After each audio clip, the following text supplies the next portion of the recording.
Buonasera cari amici camminatori, pellegrini e viandanti, martedì 30 aprile e ci troviamo a Rifugio Bianchet.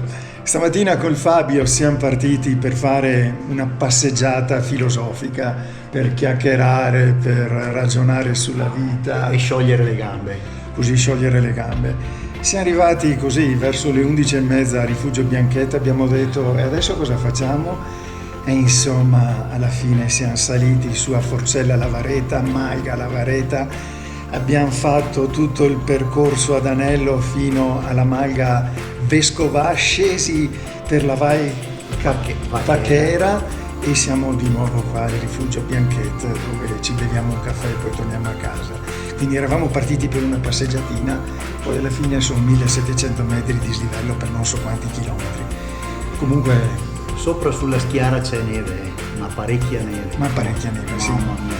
Ne abbiamo trovato anche noi diversi piccoli branchi di camosci, un camoscio sbranato, quindi c'è un po' di tutto. Del resto la stagione deve ancora iniziare, la presenza umana qua, l'antropizzazione è veramente rarefatta in inverno, penso.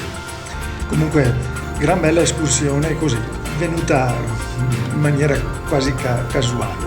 Ecco, domani 1 maggio, festa dei lavoratori, sarà la giornata di recupero. Domani recupereremo certamente. Proprio. Saluti a tutti e ciao, continuate a seguirci. Ciao.